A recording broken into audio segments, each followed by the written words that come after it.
de esto que vos estabas planteando, de este medioevo, ¿no? Hay un diputado nacional que ha escrito un libro que se llama El medioevo peronista y la llegada de la peste. Antes de enterarme que había escrito este libro, habíamos hablado con vos de convocar algún diputado. Estábamos hablando de los distintos partidos políticos y le hemos dado espacio a los distintos partidos políticos en el programa, y habíamos coordinado la posibilidad de hablar con el diputado Fernando Iglesias, y justamente esta semana escuché que había presentado este libro. ¿Te parece que hablemos con él de estas cosas? ¿Cómo no? Perfectamente. Creo que el diputado Iglesias ya está en línea. ¿Está, Sí, aquí diputado? estoy. ¿Qué tal? ¿Cómo están? ¿Qué tal? Buenas tardes, tal? Fernando. Buenas tardes. Muy bajo. Aquí con Mario Ganora estábamos hablando un poco de esto de el libro de Humberto Eco en el 72, que ya hablaba del surgimiento de una nueva Edad Media, y sorprendentemente me gustó mucho el planteo suyo del libro el medioevo peronista. Bueno, es un antecedente ilustre el de Eco. Me enorgullezco, yo lo había olvidado.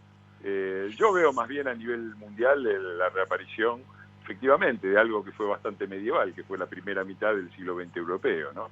Con una potencia mundial en claro retroceso. En aquel momento era Inglaterra, en el momento de los Estados Unidos, y el pasaje de un mundo que, mal o bien, tenía una especie de imperio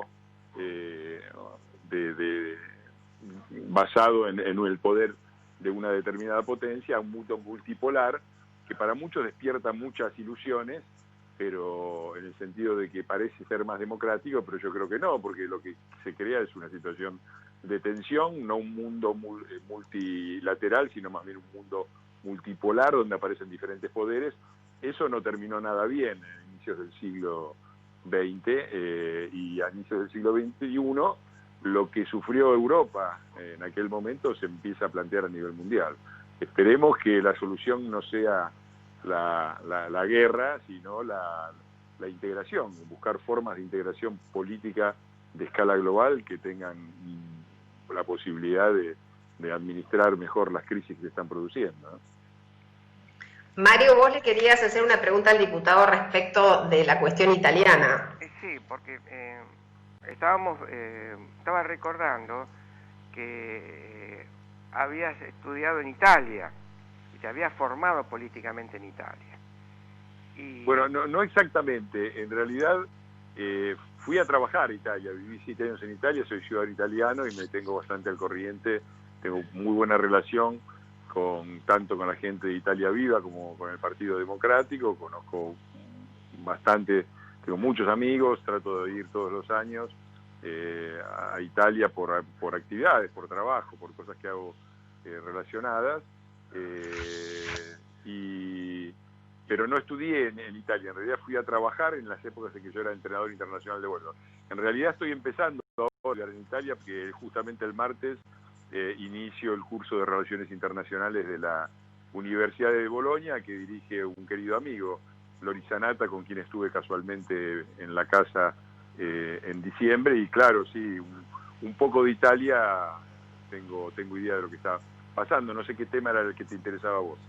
Mira, yo también por mi ciudadanía italiana, empecé a estudiar en la Dante y ya a esta altura del partido empecé a tomar más contacto con la cultura italiana, ¿no? Y la importancia que tiene. Y veo que Italia tiene un cierto paralelismo con la República Argentina. O sea, tuvo el enfrentamiento entre fascistas y antifascistas, una suerte de guerra civil que va desde el 43 a prácticamente el 48, y la resolvió. Tuvo la necesidad de dictar una constitución que cambió el sistema político de monárquico a republicano. Después el enfrentamiento con los años de plomo, ¿no? Liani di Piombo, que lo resolvió no con una dictadura, sino con un sistema judicial que funcionó, y por último la lucha contra la mafia y el proceso de Manipuliti. La pregunta que yo me hago es ¿por qué puede funcionar las soluciones democráticas en Italia que están parecidas a nosotros y nosotros fracasamos? ¿Cuál sería la razón que vos podrías pensar para esto? Sí, las similitudes son muchas y los problemas son parecidos. Italia se parece mucho a la Argentina y quizás la cultura argentina si hubiera que elegir influencias, está más influenciada por la cultura italiana que por la española y que por ninguna otra. Y vos fíjate que son dos países que tienen una característica notable, que nunca han sido, Italia en el momento del Imperio Romano, sí, pero ya está tan lejos.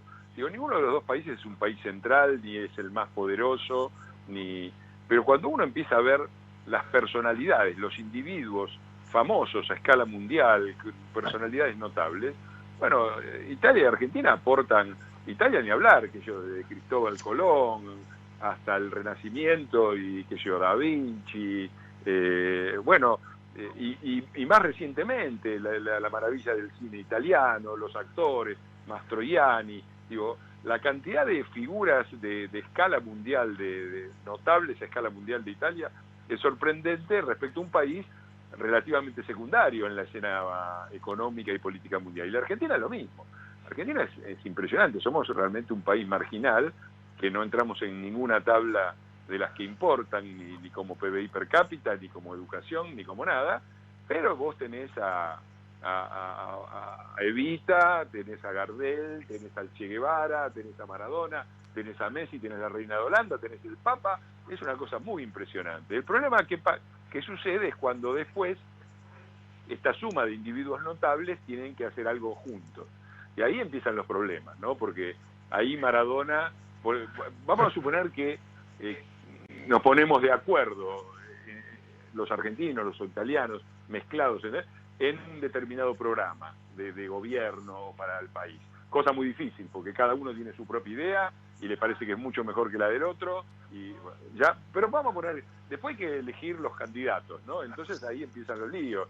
Maradona no quiere ser segundo de Cristóbal Colón, y el Papa se pelea con Marcelo Mastroianni por quién va primero en la lista de senadores. Entonces, ese problema lo tenemos en común con Italia. ¿Por qué en Italia le va mejor? Bueno, una respuesta muy simple, porque está en Europa. Italia cambió claramente con el referéndum y la Constitución republicana del 48, eso fue un paso adelante extraordinario, pero yo creo que el paso decisivo fue uno dado por mi principal ídolo político, que es Altiero Spinelli, que fue meter a Italia, el único país del sur que entra desde el principio en lo que hoy conocemos como la Unión Europea, y en su momento fue la Comunidad Europea del Carbón y el Acero, estamos hablando del 50, 51, y Italia entra ahí. Entonces eso le da un marco normativo que le ha impedido caer en excesos pero lo mismo le ha pasado a España. A España también, el gran progreso de España se produce en los años 80, cuando Felipe González logra hacer lo mismo y meter a España. Creo que formar parte de una comunidad avanzada como es la Unión Europea es un punto adelante muy favorable, y deberíamos pensar en eso justamente ahora, que está pendiente la aprobación del acuerdo Unión Europea-Mercosur, que sería para la Argentina, creo yo, un evento de una magnitud considerable, ¿no?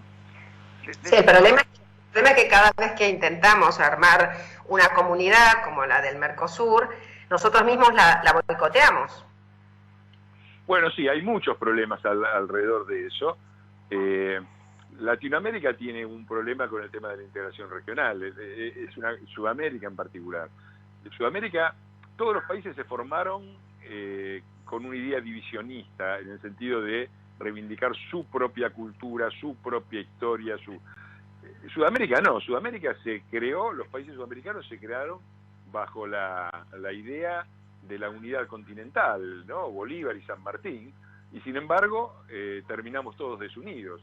Vos fijate que Norteamérica, sin hacer tantas declaraciones a favor de la patria grande, está dividida básicamente en dos grandes países enormes, los dos tienen costa sobre ambos océanos, eso les ha dado una unidad política de comunicación y de todo tipo que le ha dado ventajas enormes a Canadá y a los Estados Unidos, que además están integrados en un acuerdo comercial importante con México también, como el NAFTA.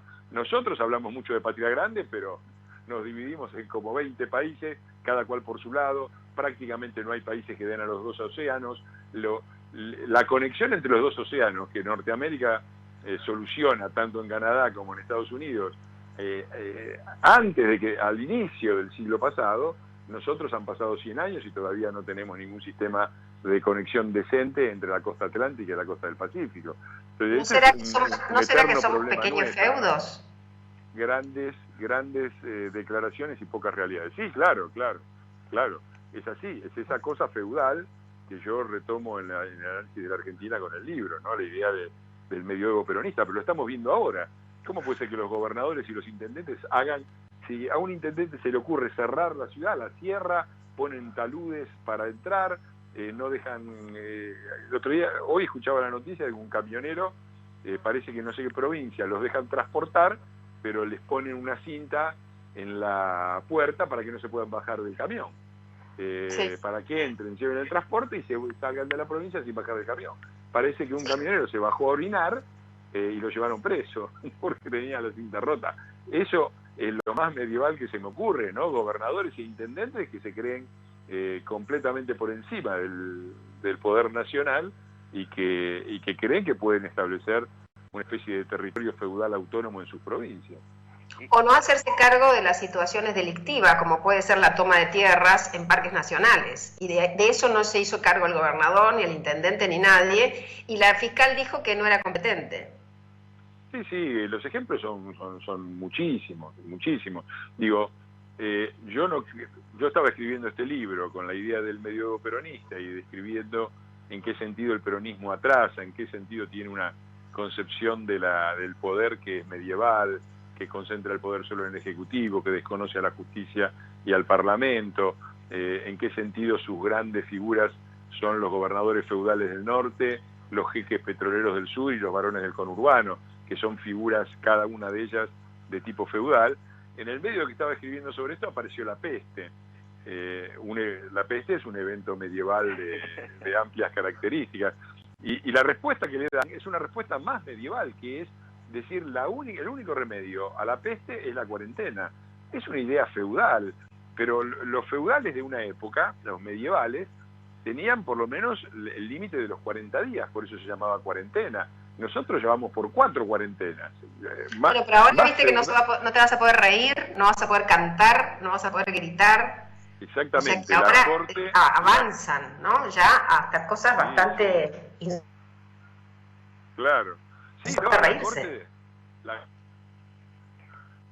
Digo, ¿no? Ya no solo avanzan a lo territorial, que no podés pasar de un municipio al otro, sino que ahora hasta cuestiones que tienen que ver con el ser humano. Es curioso eso. Sin duda, porque, bueno, ahí hay un montón de elementos también típicamente feudales, ¿no? Ahí parece que porque vamos a suponer, o sea, esta invasión en el ámbito privado, esta idea de que el rey puede entrar a tu casa y decirte cómo te tenés que comportar dentro de tu casa, ya es bastante medieval. Pero por lo menos si la respetaran ellos, uno diría, bueno, una cierta igualdad ante la ley se mantiene. Ahora, vos fijate que si vos organizás una reunión social en tu casa, estás sometida a un DNU, otro elemento feudal, no una ley del Parlamento debatida entre oposición, no, un DNU del rey, del monarca, del virrey Alberto, establece que si vos haces una reunión social en tu casa, podés ir presa por 2 años. Pero el virrey Alberto se fotografía el domingo saliendo de una reunión social que organizó en el castillo que nosotros le financiamos, es decir, la Quinta de Olivos, con Hugo Moyano, sin barbijo, sin distancia y nada, ¿no? Entonces, ahí también hay otro elemento feudal, que es que la ley se aplica a los siervos de la gleba, al pueblo bajo, nunca a la corte y mucho menos al virrey, que está exento de cumplir la misma ley que él emana para el resto de la sociedad. Bueno, me parece que, y esto lo de hoy ya es payasesco, ¿no? Es absurdo. Bueno, siguiendo con la línea de la payasa, pero ahora ya no es la payasa la que dijo lo que dijo. Bueno, la payasa estaba al lado de la viceministra, ¿no? Así que... Sí. Bueno, Sí. los bufones son también una También son característica, medievales, ¿no? también son Ver medievales. al rey Pero, con el bufón diputado, al lado era... ¿no le parece curioso que cuando lo veníamos hablando recién con Ganora, cuando criticamos o disentimos, en realidad ahí somos todos anti, ¿no? Que a usted le digan gorila ya es una cosa que usted está acostumbrado. Pero ahora ser crítico de este progresismo no sé ni cómo llamarle, ¿no? A la marchanta, o se es obsecuente o no se es progresista. Si criticamos somos gorilas y somos de derecha. ¿No es como extraño esto de ponernos a todos en el lugar de la derecha, del gorilismo? O sea, o somos obsecuentes y si somos lo contrario, no pertenecemos. ¿Cómo lo ve esto? Bueno, en la Argentina no hay ningún progresismo, yo lo llamo, hay un paleoprogresismo, ¿no? Es decir, un progresismo, la idea de progresismo no está asociada a la izquierda, está asociada al progreso.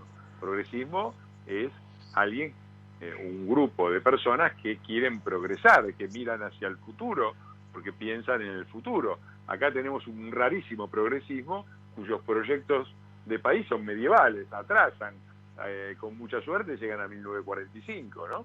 Así que progresismo no hay, ellos por lo menos no son de ninguna manera progresistas, son medievales.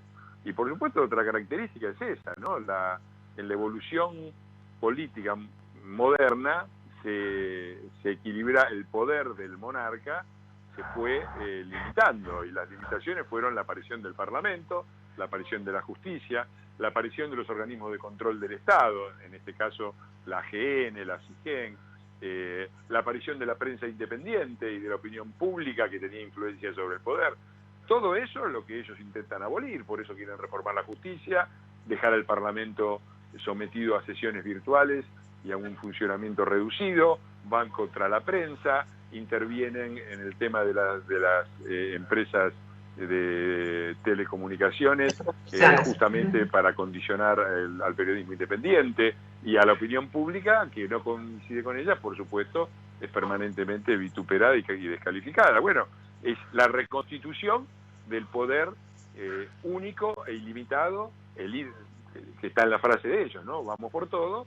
Eso es el poder único e ilimitado, típico de las monarquías medievales, aplicado al espacio moderno, una sociedad global, lo que solamente puede llevar al desastre. Un peronista de pura cepa como es Jorge Asís dijo que el peronismo había perdido la hegemonía de la calle, pero en esa pérdida de la hegemonía de la calle la están ganando otros sectores, pero ahora está mal salir a la calle. Si son esos sectores los que salen, esto está mal. ¿Usted está de acuerdo con esta pérdida de la hegemonía del peronismo, por lo menos del uso de la calle como espacio de la protesta? Sí y no. Me parece que es probable que ellos, bueno, estamos ahora en una situación donde ellos no, pues justamente porque tienen esta posición extrema de la cuarentena eterna, no están convocando, pero yo no descarto que ellos puedan volver a concentrar mucha gente. Lo que han perdido en realidad es la autonomía. Lo característico de la marcha de los banderazos, y que se remonta a las movilizaciones en apoyo a la lucha del campo para que no lo pongan de rodillas, a las movilizaciones contra el proyecto de Cristina Eterna y la reforma de la justicia y de la Constitución del 2012 y 2013, a la movilización, la marcha de los paraguas pidiendo justicia por Nisman, a las marchas de apoyo al gobierno de Cambiemos frente al Club del Helicóptero. Toda esa continuidad que termina en el banderazo, por ahora, sigue muy activa, tiene una característica, que es la autonomía de la sociedad civil. En su absoluta mayoría han sido marchas convocadas desde la sociedad civil, a la que quienes, como yo, somos funcionarios, pero nos seguimos considerando ciudadanos, hemos adherido y participado, pero no hemos convocado. Es decir, son marchas convocadas por la propia sociedad civil, sin micro, sin choripán, sin plata, sin nada. Eso el peronismo lo ha perdido definitivamente. ¿Pueden convocar? Sí, probablemente puedan convocar, pero van a usar, van a poner ahí un escenario donde van a estar los juglares de la corte y los bufones de la corte, como Fito Páez y Teresa Parodi y todos esos, van a poner micros, van a poner choripán, plata va a circular, porque lo hemos visto que también en algunos casos se paga, y va a ser una movilización hecha de arriba para abajo. Eso es lo contrario, el peronismo que nació de la movilización del 17 de octubre, ahora está reducido a una especie de parodia virtual de aquello, y los que estamos en la calle defendiendo la República somos los ciudadanos que somos antipopulistas y por lo tanto muy críticos del peronismo. Una pregunta, Fernando. Sí, cómo no. Hubo esta semana un episodio resonante, que fue la intervención del expresidente Duhalde, que prácticamente anunció la posibilidad de un golpe de Estado. ¿Cuál es la razón por la que sale Duhalde con estas manifestaciones? ¿Fue una cuestión de que actuó de motu propio? ¿Representa algún grupo en particular? ¿Fue una advertencia al gobierno? ¿Fue una advertencia a la oposición? ¿Cómo interpretás esta aparición de él? Es muy difícil de interpretar. Primero porque las personas, entre comillas, normales, es decir, los que somos nada más que neuróticos, no terminamos nunca de entender cómo razona un psicópata. Y Duhalde y el peronismo son personalidades estructuralmente psicopáticas, ¿no? Que van, por ejemplo, que tienen todos los rasgos del psicópata, van por todo el poder, lo ejercen sin miramientos, no tienen ningún tipo de remordimiento por el daño que hacen, se consideran por encima del resto de los mortales. Entonces, ¿qué pensó Duhalde y cuál es la intención? Yo aplico siempre dos máximas a cuando trato de entender qué van a hacer los peronistas, que es pensar lo peor que puedo y saber que me voy a quedar corto. Yo creo que lo que es evidente que es el efecto directo de la declaración de Duhalde, que es aportar aún mayor intranquilidad e inseguridad institucional de la que ya había. Y eso no me parece casual, porque me parece que podría tener un objetivo de desgastar el gobierno, pero podría tener el objetivo contrario, que es ante la amenaza de un golpe de Estado y de la pérdida de la constitucionalidad y qué sé yo, favorecer una acción represiva por parte del gobierno, no sé, estado de sitio, por poner algo.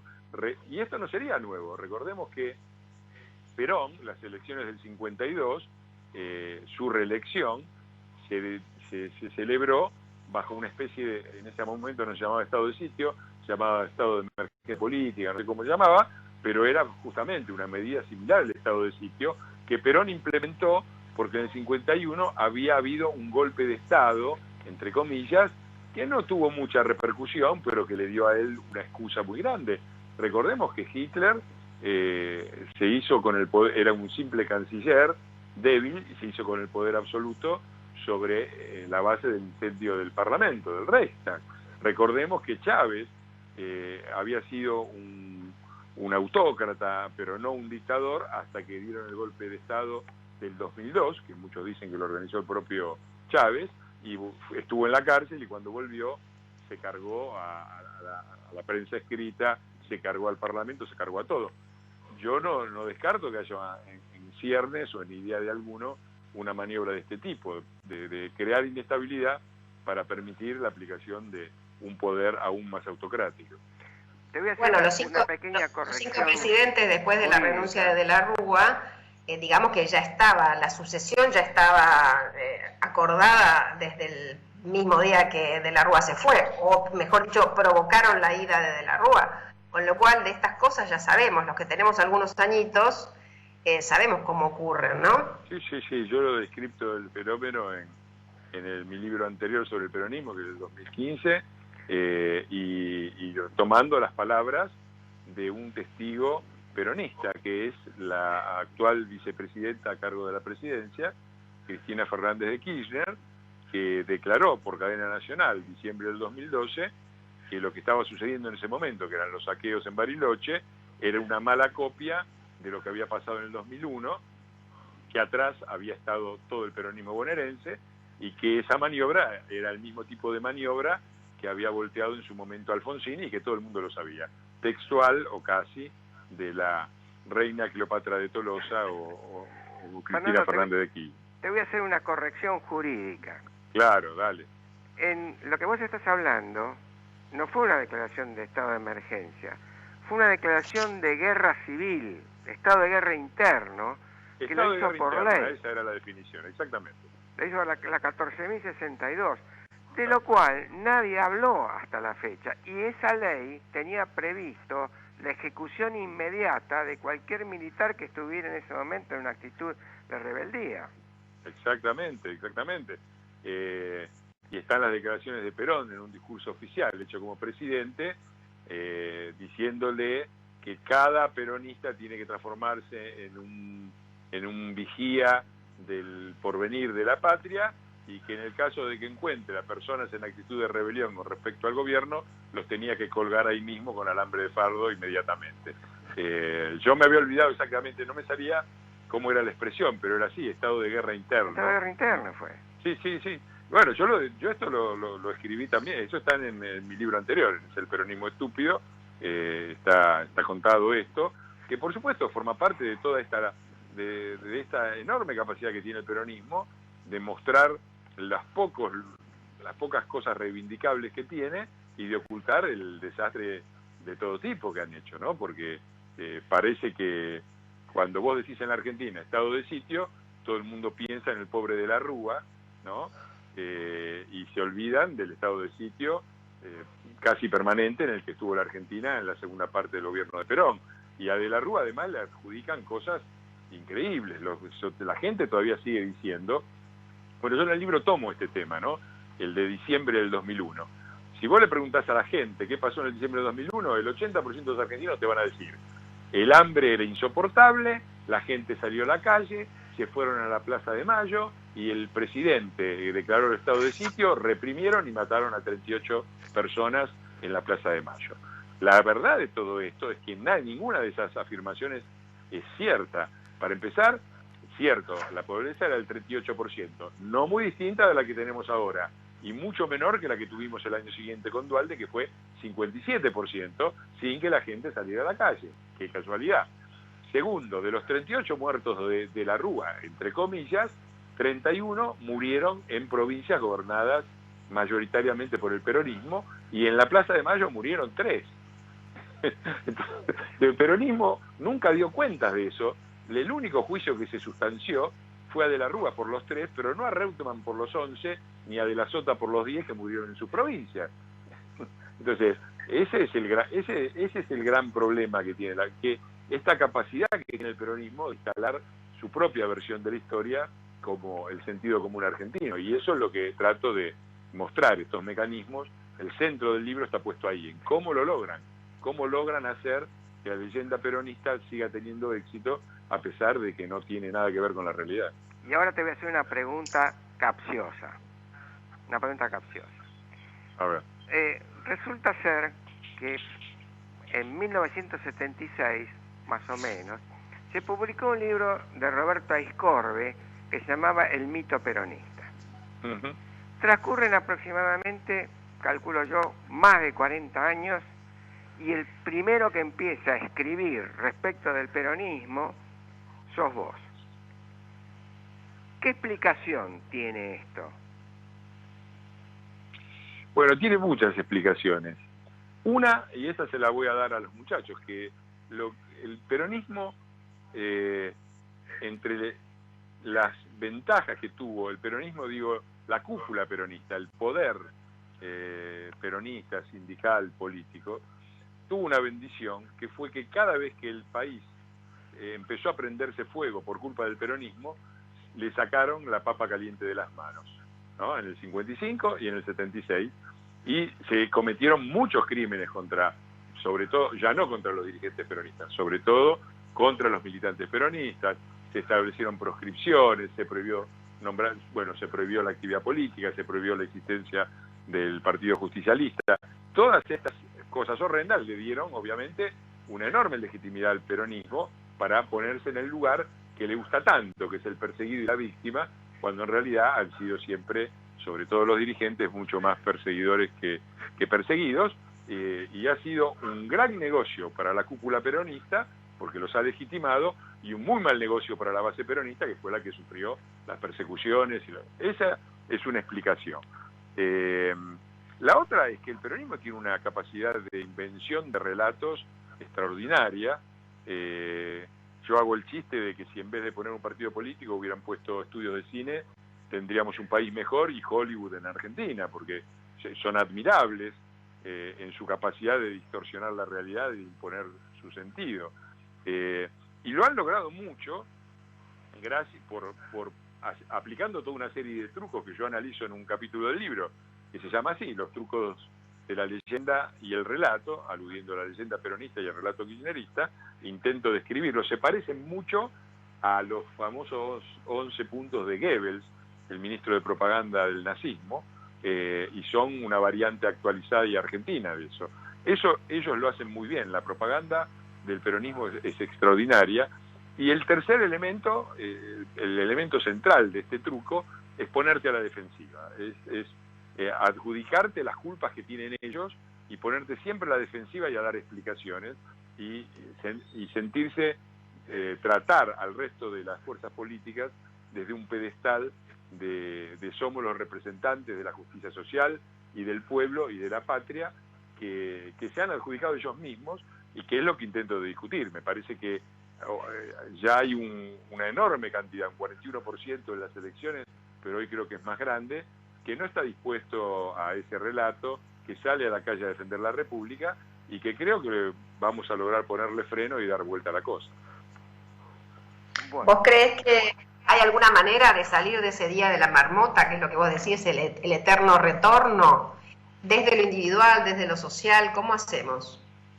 Bueno, eso es el final del libro, donde trato de dar algunas ideas de cómo resistir individualmente, sin entregarse, sin desesperarse, y sin resignarse tampoco. Yo creo que sí, yo creo que hay esperanza. Aún en esta circunstancia tan difícil, en la que la pandemia les ha dado la ocasión de poner en acto sus peores características, su autoritarismo, su concepción de una sociedad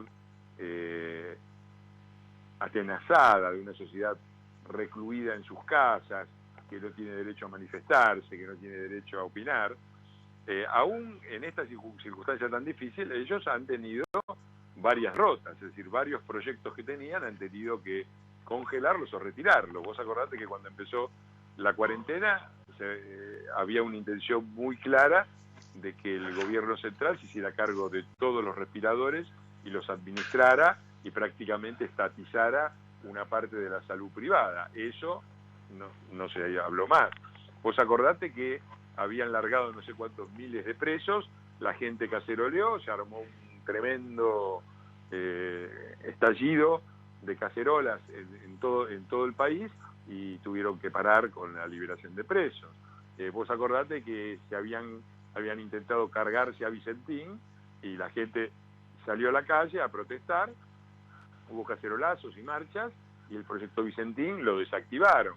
Venía Máximo Kirchner con un proyecto de las grandes fortunas, que íbamos a terminar pagando todos los que tenemos un departamento de 3 ambientes, y eso también está por lo menos congelado. Es decir, han tenido muchas veces derrotas y derrotas importantes.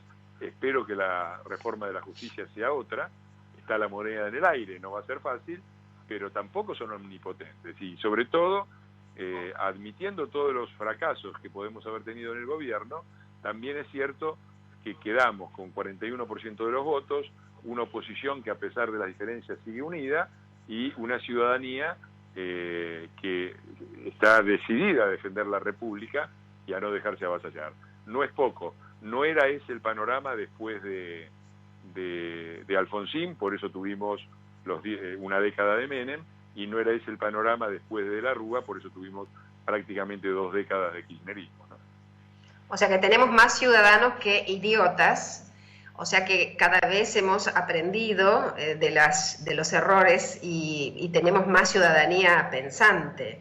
El punto sería que esto de retomar la calle, ¿no? Esto de retomar el voto, que no sea solamente algo que se hace cada 4 años, sino que haya mayor participación ciudadana. Esto sería una manera, quizá. Bueno, es que la hay, justamente lo notable es que la hay. En este mismo momento hay un montón de gente en el Congreso rodeando el Senado y pidiendo que no se apruebe la reforma de la justicia, ¿no? Y yo veo una ciudadanía muy activa, muy atenta. Sí. Lo que nosotros hemos hablado estos últimos programas, justamente con distintos representantes de distintos partidos políticos, era esta necesidad de que los partidos se abrieran a la posibilidad de que más gente participe, no solo en la calle, sino en la construcción de nuevas maneras de expresarse dentro de los partidos políticos, que siempre han sido bastante refractarios al ingreso de más militancia. ¿Esto lo has visto? Sí, yo creo que sí, y creo que también eso está en actuación. Yo veo un enorme interés y mucha gente que se acerca por las redes sociales y me dice dónde me puedo anotar, con quién tengo que hablar. Claro. Y yo vivo en tal lado, quién es el referente acá, con quién hablo. Sí, yo creo que eso se está produciendo y yo creo que es nuestra responsabilidad, que Juntos por el Cambio no nació de un acuerdo y de una rosca política como algunos dirigentes creen. Nació de la representación política de una rebelión antipopulista que recorre la Argentina desde la lucha del campo, pasando por el 2012, por la marcha de los paraguas, por el 1 de abril, por la lucha contra el Club del Helicóptero, por los banderazos, y que está más vigente que nunca. Y nosotros, si somos algo, somos la representación política de eso. Ese es el desafío que tenemos, poder representar esa rebelión antipopulista que recorre toda la Argentina y conducirla por carriles democráticos y republicanos, evitando cualquier tipo de desborde fascistizante, violento o de cualquier tipo. Me parece que ese es el desafío en el que estamos y creo que la mayor parte de los dirigentes de Juntos por el Cambio así lo entendemos. Obviamente me parece que lo que hay que recrear es una mística, es algo que le llene la motivación a los jóvenes, ¿no? Si hay algo que rescato del kirchnerismo es la creación de la cámpora, esa posibilidad de expresión de muchos jóvenes, esa cooptación que han hecho de la izquierda y del progresismo, entre comillas, yendo a lo que vos decías que era el progresismo, ¿me entendés? ¿Dónde estaría esa expresión de los jóvenes? ¿Qué motivación le estarían dando ustedes a los jóvenes para poder integrarse a las filas de esta ciudadanía que defiende la República? Y yo creo que es una de las tareas pendientes. Nosotros hemos cometido algunos errores que son inevitables, porque ¿quién no comete errores? Pero que tenemos que también que mejorar. Creo que nuestra forma de comunicación fue errada, creo que no dimos lo que... Ayer empezó un programa Víctor Hugo y le puso la batalla cultural. Es interesante cómo entienden ellos el debate público.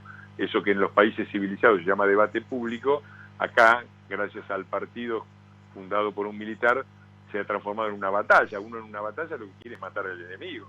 En el debate público lo que quiere es ganarle la discusión. Hay una diferencia en ambas cosas, me parece, ¿no?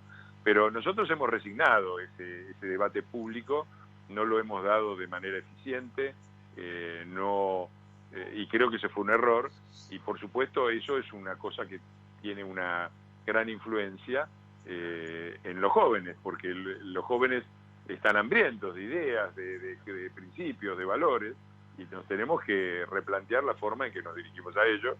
En eso, sin ninguna duda, lo hace mucho mejor el peronismo que ninguna de las otras fuerzas, y deberíamos aprender de ellos. En eso realmente hay que reconocer que son admirables.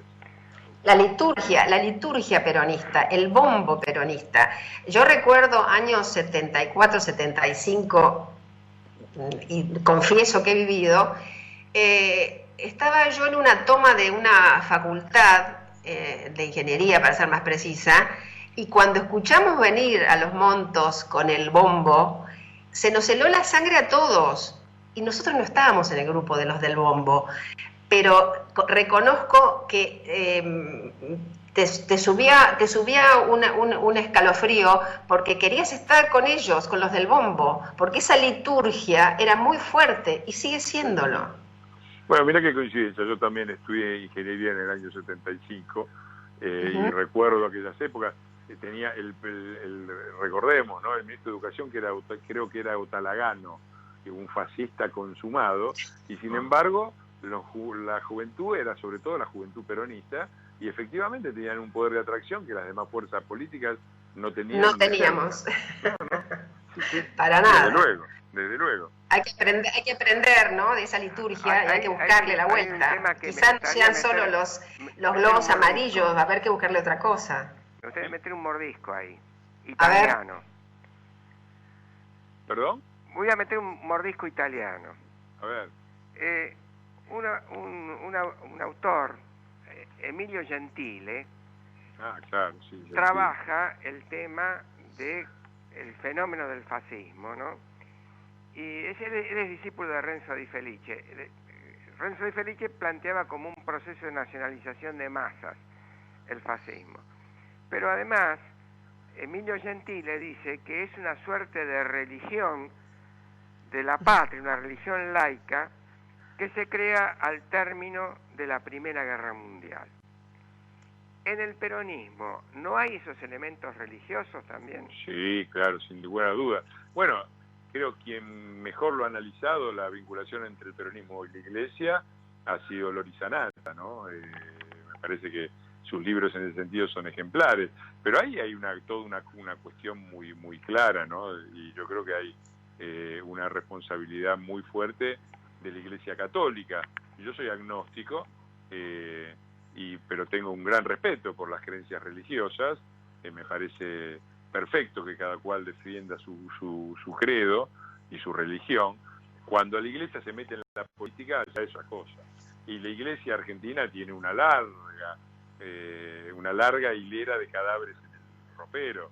Recordemos que empezó su intervención en la política con la cruz y la espada, sí. El golpe de las expresiones de Lugones y alude al golpe de 1930. Siguió en el 43 y 46. En el 46 la Iglesia llama a votar por Perón, mejor dicho, dice que ningún buen cristiano puede votar a partidos que tengan el divorcio en su programa de gobierno, y los que tenían el divorcio en el programa de gobierno era la Unión Democrática, de manera que fue decisiva la intervención de la Iglesia para que Perón llegara al poder. Después se pelearon con Perón porque se les ocurrió crear la democracia cristiana, que se estaba yendo muy bien en Italia con la democracia cristiana. Yo he vivido un año en Caltagirone, la patria de Luigi Sturzo, conozco bien la historia.